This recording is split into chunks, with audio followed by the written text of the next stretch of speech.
Well, I'm taking a short field trip today. I'm still in town here, and I'm at the high school where I worked for 40 years. Notice that the student parking lot is virtually empty because they are indeed shut down for COVID. I think kids are picking up books and things. Anyway, here's the old welding shop. Not that old, this is the new building, but I did work here for 10 years too. And I'm going to go, David's waiting for me. As a matter of fact, there he is in the door, so maybe we'll get a little tour of the welding shop. You remember David, Mr. Taylor.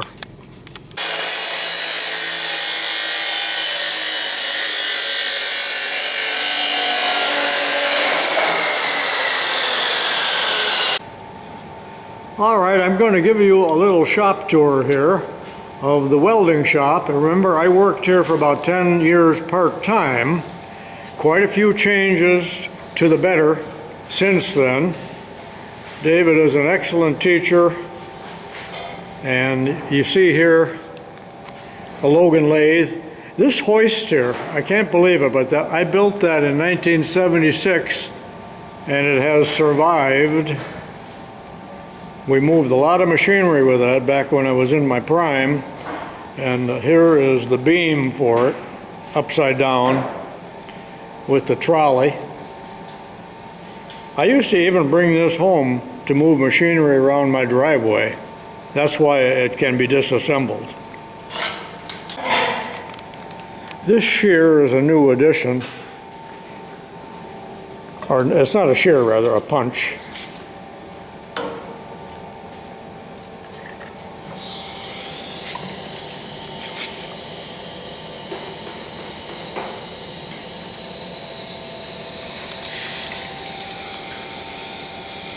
The Scotchman here is still doing a good job. I remember when I wrote the purchase order for this, and it was the second one. We wore out one, but these were really good machines. Sure beat the heck out of using a saw. The big change here is that last summer they knocked out a wall and created another room, or alcove if you will, that gave them an extra, I forgot what he said, 300 square feet or so. And back here he has moved the plasma cutter with the hood to get that terrible smell out of here. And back in the corner here, the press brake. Remember, this has a curtain, safety curtain there. Oh man, it came on.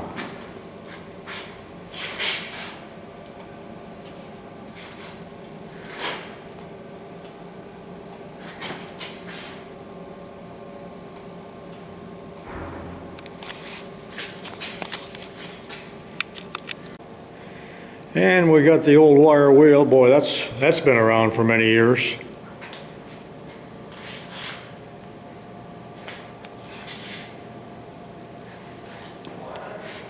And here's the TIG welding booth. They really got good ventilation in here now, including a smoke eater. I remember when we bought this Wilton drill press. This came from Nair, which was an outfit that had a surplus and was still in the crate.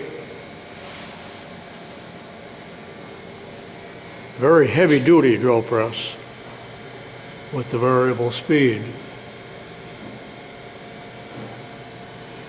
And here's another new acquisition. It's a Whitney Jensen angle iron machine. You've got the shear for the angle iron, the notcher, and the bender. It of course has to be moved out into the shop, and of course it makes up corners just like what you see here on the stand. This metal cutting bandsaw was new last year, or maybe 2 years ago. Bailey with the blade welder. My criticism of it was that it's a little bit low. You got to bend over. And I think it's a 12 or 14 inch wheel. Looks like a 14.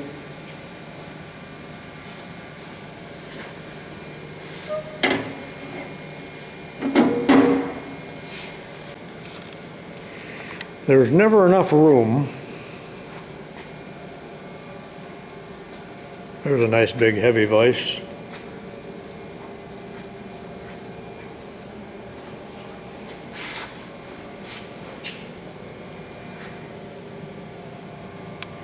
And he recently built this downdraft cutting table.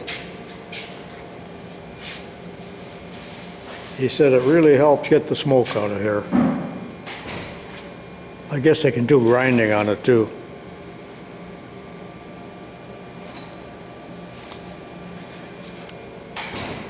Here's a good idea for hanging up the grinders,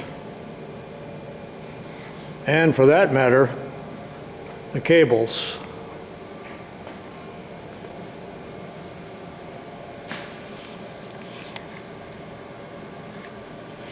Now I remember this shower and this eye sink was kind of a nightmare where the kids would fiddle around with that. Again, there are no kids in here today. It is a weekday because of COVID, and I believe you're going to shut down after Thanksgiving again? For about a month. For about a month they'll be closed. Here it'll be homeschooling, I guess they call it.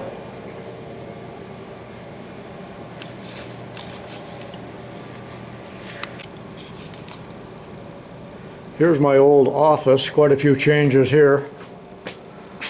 But no, there's the original cabinet with the number 3 on it that I put on there in 1969, and this chart as well. So there are still a few things here that I did. I did not do that. That's a nice deal. Same old desk. Same old desk, just as beat up as ever. You couldn't write on it.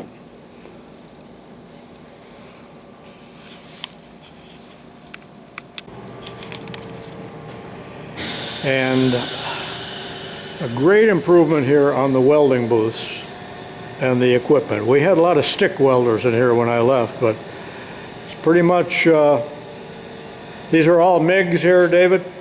They're 3-way, MIG, TIG, and stick. 3-way? 3-way, MIG, TIG, and stick.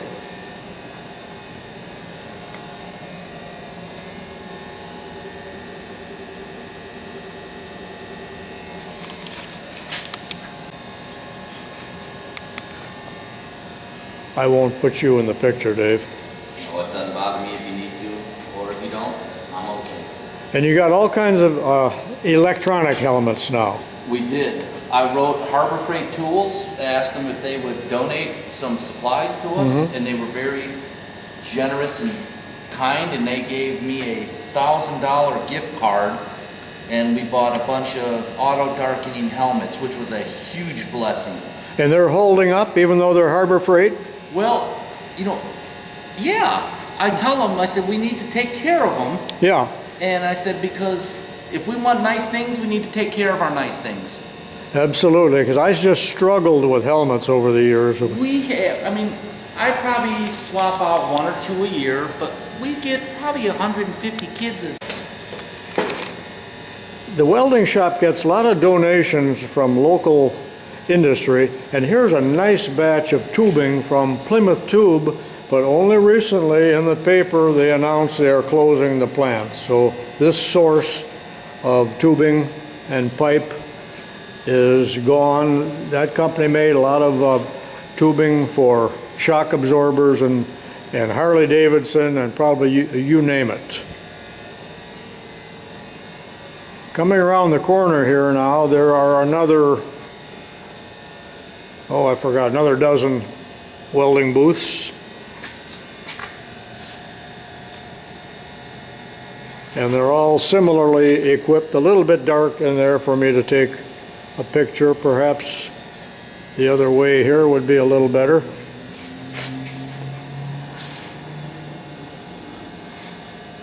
I remember stenciling all those numbers on. Hey, I see you got wooden or metal doors here. What happened to the wooden ones? The safety, the insurance people came through and they said wood doors are not permissible anymore due to fire. So I think they have a 2-year campaign to rotate all the wood doors out in the school and replace them all with steel doors. Yes. So being that we were kind of a high risk area for fire, we were towards the top of the list, which is fine. You're never done because they change the rules every year. Oh yeah. Oh yeah.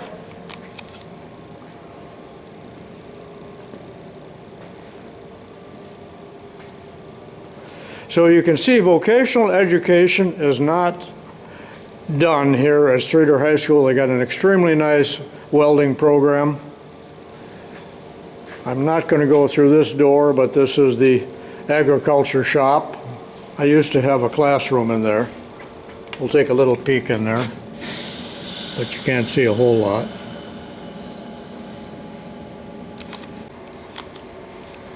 And he has an ample supply here of steel and cut-offs from local industry, and quite a storehouse outside.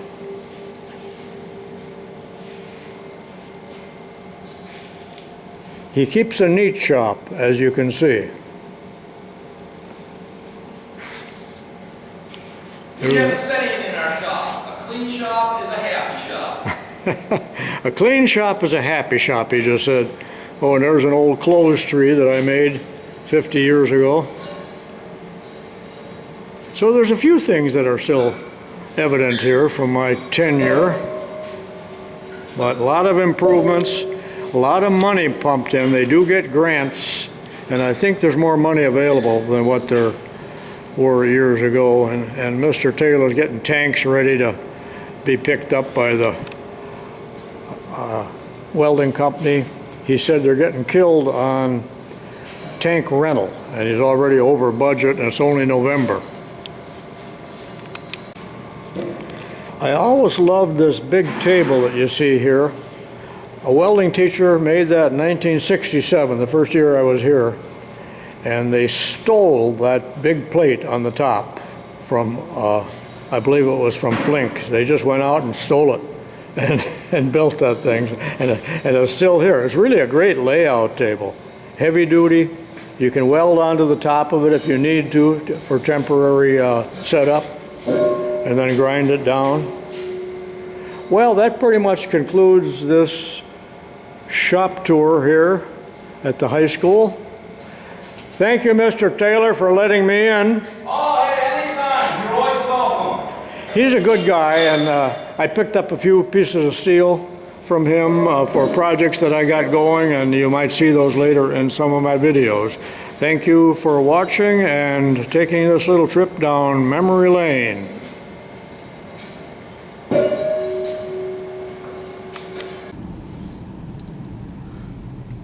All right, I'm still at the high school here. I'm cutting through the parking lot because there's a one-way street, and this building that we're coming into now is the old machine shop building where I worked for 35 years.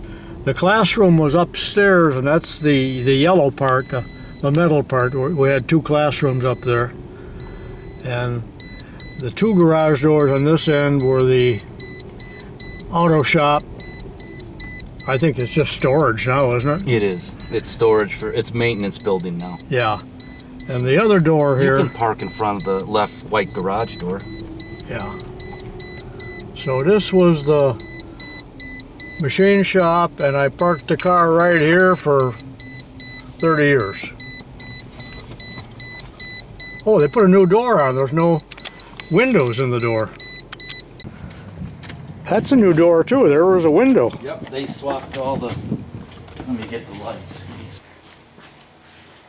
This was my office.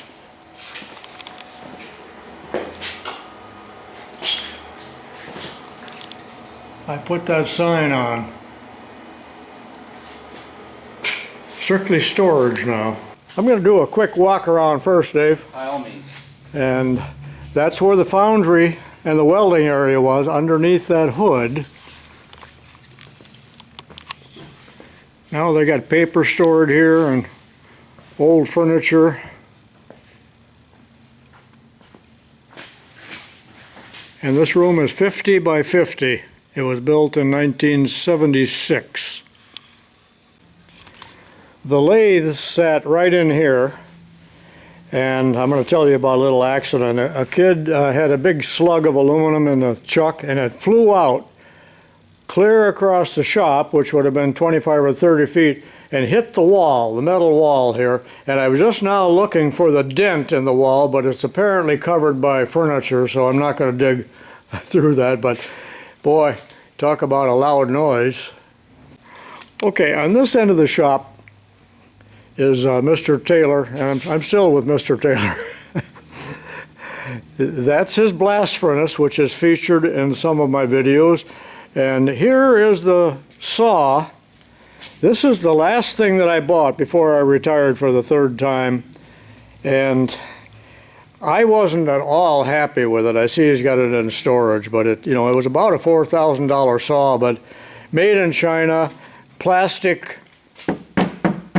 cover. I recall it didn't cut straight, and there was nothing good about it. And Well, I don't like it either. yeah, he didn't like it either. That's why it's over here. We use it once in a blue moon, but So, here are all his materials that he used when he made iron. Watch those videos. There's the coke, and you got limestone here, for our flux, and taconite someplace. we got rid of the taconite. Oh, you got rid of the We did. taconite. So we went strictly to true scrap iron. So he's not using taconite, he's using scrap iron. The taconite clogged up the nooks and crannies of our coke, and it didn't allow our furnace to breathe enough. So the furnace ran cold, and it basically smothered itself. So some friends of mine said, for what we do, we have to use scrap iron, and we break it smaller pieces into the goal is about Dorito, like corn chip size pieces. We have to bust that up by hand, and we use safety shields because it shatters pretty good. It can be quite dangerous when it's flying. So the reason we're in this building right now, I'm a moocher, so I'm going to walk past the coke, and in the super sack here, and I don't know how you ever managed to move that, this is silica sand, and I'm bumming 4 gallons of this, and it's a super fine grit. It's not like sandblasting sand. And this came from local mines, 10, 20 miles from here. There's a lot of sandstone in this area, crushed up for silica. A lot of it was used for fracking until recently, when that all fell apart. So I got Mr. Taylor doing the dirty work here so I can hold the camera.